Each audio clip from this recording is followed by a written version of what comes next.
Dans le monde sombre et violent de la Grande-Bretagne du 7e siècle, les royaumes naissaient et tombaient par l'épée. Parmi les plus grands de ces souverains se trouvait Oswiu de Northumbrie, un roi forgé par l'exil, la guerre, la trahison et la foi. Il hérita d'un royaume fracturé, entouré d'ennemis, et affronta l'un des guerriers les plus redoutés de l'époque, Penda de Mercie. Mais Oswiu n'était pas simplement un survivant. Par la ruse, le courage et une bataille décisive, il transforma la Northumbrie en l'un des royaumes les plus puissants de Grande-Bretagne. Voici son histoire. Avant qu'Oswiu ne devienne roi, sa lignée était déjà entourée de légendes. Il est né dans la maison royale de Bernicie, le royaume du Nord qui deviendrait un jour une partie de la Northumbrie. Ses ancêtres faisaient remonter leur lignée jusqu'à Ida, le premier roi de Bernicie, qui régnait depuis la grande forteresse de Bamburgh. Et au-delà d'Ida, les anciennes généalogies royales remontaient encore plus loin, affirmant descendre de Woden, l'ancien dieu dont de nombreux rois anglo-saxons disaient tirer leur pouvoir. Le père d'Oswiu était Æthelfrith, un roi guerrier féroce qui a uni la Bernicie à Deira et créé la puissance de la Northumbrie. Mais alors qu'Oswiu était encore jeune, le malheur s'abattit. Æthelfrith fut vaincu et tué, et ses enfants furent forcés de fuir. Oswiu et ses frères devinrent des exilés, chassés de la terre qui aurait dû leur appartenir. Loin de chez lui, parmi les peuples du Nord et de l'Ouest, Oswiu grandit dans l'adversité. L'exil l'a façonné. Cela lui a appris la patience, la survie et les dangers politiques de la royauté. C'est aussi pendant ces années que sa famille est tombée sous l'influence du christianisme, une foi qui allait plus tard transformer la Northumbrie. Puis vint son frère Oswald. Oswald revint d'exil en tant que prince guerrier et reprit le trône de Northumbrie après une grande victoire à Havenfield. Sous Oswald, la Northumbrie s'est relevée. Il devint célèbre non seulement comme roi, mais aussi comme souverain chrétien, un homme dont on se souvient pour sa foi, son courage et sa générosité.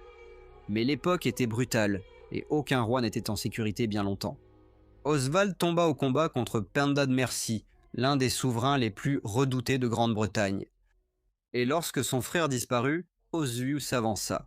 Il n'hérita pas de la paix, mais du danger, d'un royaume divisé, d'ennemis puissants et de l'ombre de la grandeur de son frère. À présent, il allait se battre pour consolider son trône, venger sa maison et faire de la Northumbrie l'une des grandes puissances de la Grande-Bretagne. Lorsque Oswald tomba, la couronne passa à son frère Oswiu. Bède nous dit qu'Oswiu avait environ 30 ans lorsqu'il devint roi, et qu'il régna pendant 28 années troublées. Son règne ne commença pas dans la gloire, mais dans le danger. Les ennemis qui avaient détruit son frère l'entouraient toujours.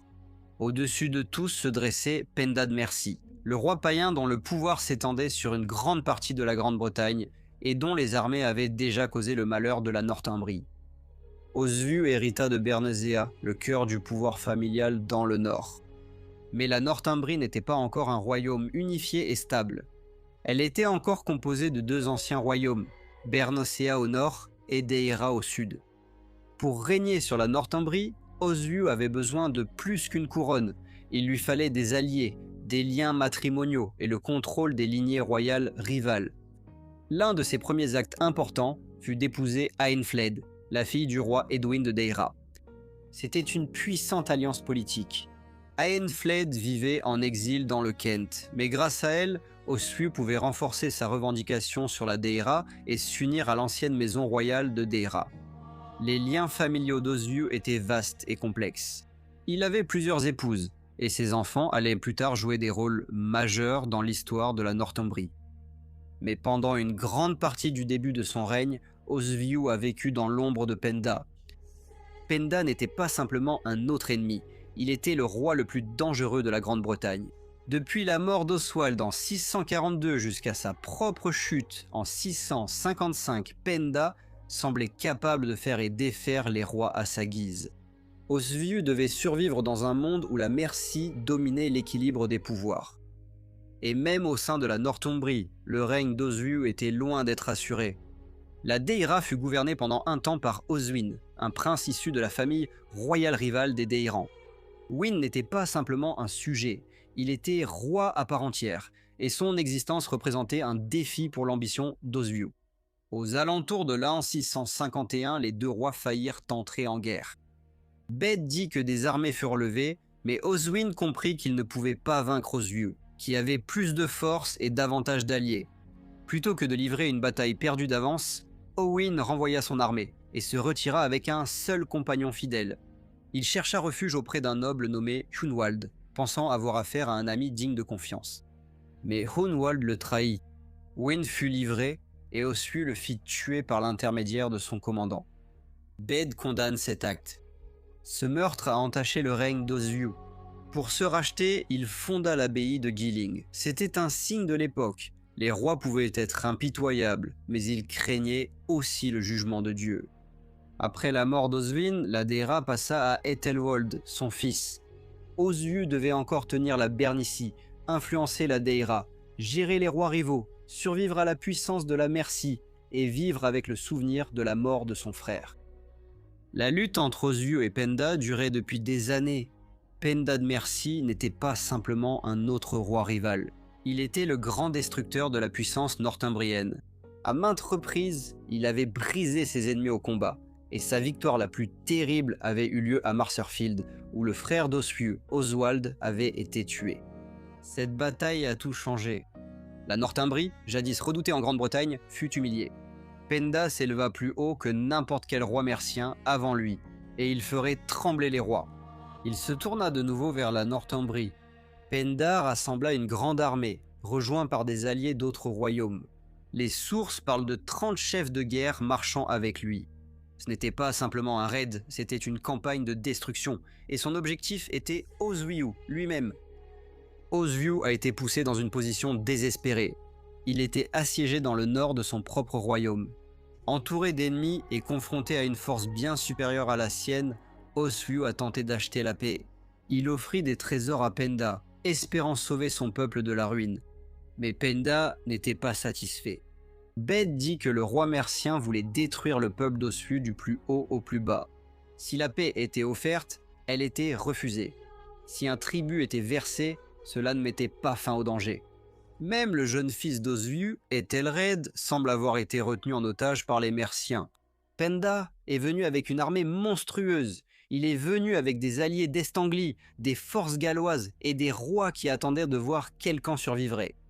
Mais la situation a commencé à changer. Alors que l'armée de Penda avançait vers le sud, les deux forces se sont affrontées près de la rivière Winwed. L'armée d'Oswiu était petite, bien plus petite que la troupe rassemblée contre lui. Selon toute logique, il aurait dû être écrasé.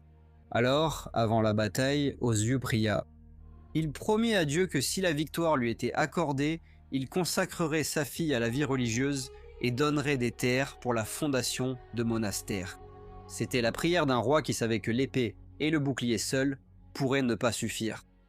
Puis vint la bataille. La pluie tombait abondamment, la rivière débordait et le sol devenait traître. La grande armée de Penda, si terrifiante dans sa puissance, commença à se disloquer. Certains de ses alliés l'abandonnèrent. Cadafel de Gwynedd, roi d'une partie des Gallois, se retira avec ses hommes et fut plus tard évoqué avec honte.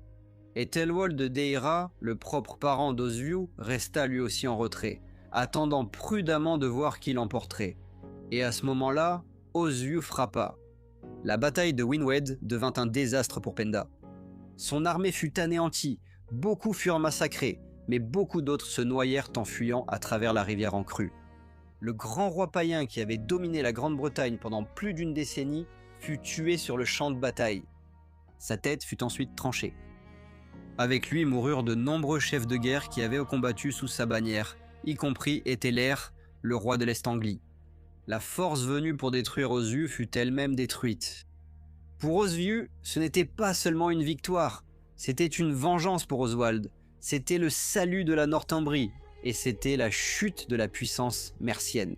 Bède considérait la bataille comme un tournant dans l'histoire de la Grande-Bretagne. Il a libéré son propre peuple des ravages de leurs ennemis et a ouvert la voie pour que la Mercie et les royaumes voisins soient pleinement intégrés à la foi chrétienne. La bataille a également changé l'équilibre des pouvoirs en Grande-Bretagne. La victoire d'Oswiu a restauré la puissance de la Northumbrie. Pendant un court moment, il est devenu le roi le plus puissant de Grande-Bretagne. La Mercie elle-même était divisée.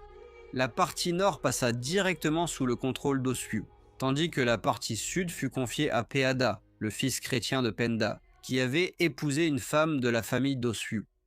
La bataille a également changé l'avenir religieux de l'Angleterre. Penda était resté païen, même si de nombreux rois anglo-saxons autour de lui étaient devenus chrétiens. Il avait vaincu et tué plusieurs souverains chrétiens. Mais après la mort de Penda, la Mercie fut convertie au christianisme. À partir de ce moment-là, les rois qui régnaient sur la Mercie étaient chrétiens.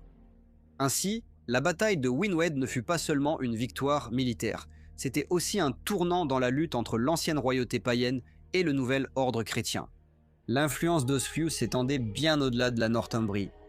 Il a contribué à façonner les événements en Mercie, en Anglie de l'Est, en Essex, en Wessex et peut-être même chez les Pictes. Peada est mort peu de temps après, apparemment empoisonné par sa femme, qui était la fille d'Oswiu. Oswiu a alors tenté de gouverner la Mercie plus directement par l'intermédiaire de gouverneurs et de partisans fidèles, mais les Merciens n'ont pas accepté longtemps le contrôle de la Northumbrie. Quelques années plus tard, 3 nobles merciens ont mené une révolte. Ils ont chassé les hommes d'Oswiu et ont placé Wulfhere, un autre fils de Penda, sur le trône de Mercie. Même alors, Oswiu restait trop puissant pour être ignoré. Wulfhere semble avoir accepté le statut supérieur d'Oswiu pendant un certain temps, et la crise a été résolue davantage par la politique que par une nouvelle grande guerre.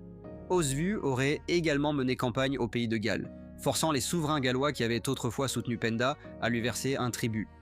Ainsi, bien que la suzeraineté d'Oswiu ait été brève, sa victoire à Wynwed a changé la Grande-Bretagne. Même dans les dernières années d'Oswiu de Northumbrie, il resta l'un des grands souverains de la Grande-Bretagne.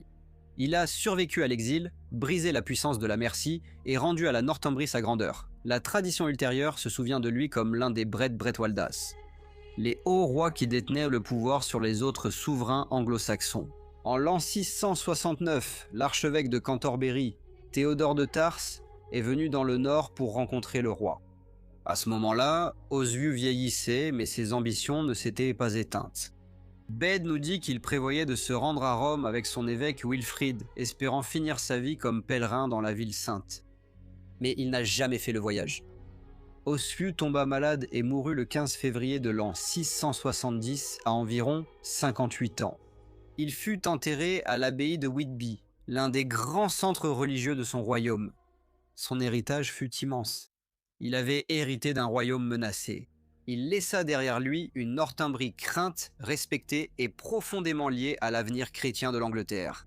Il était un roi de guerre, de foi, de politique et de survie. Et par-dessus tout, il était l'homme qui affronta Penda de Mercie, se tint au bord de la ruine et changea le destin de la Grande-Bretagne. Je voudrais adresser un immense merci à tous mes membres. Votre contribution aide vraiment à rendre toutes ces vidéos possibles.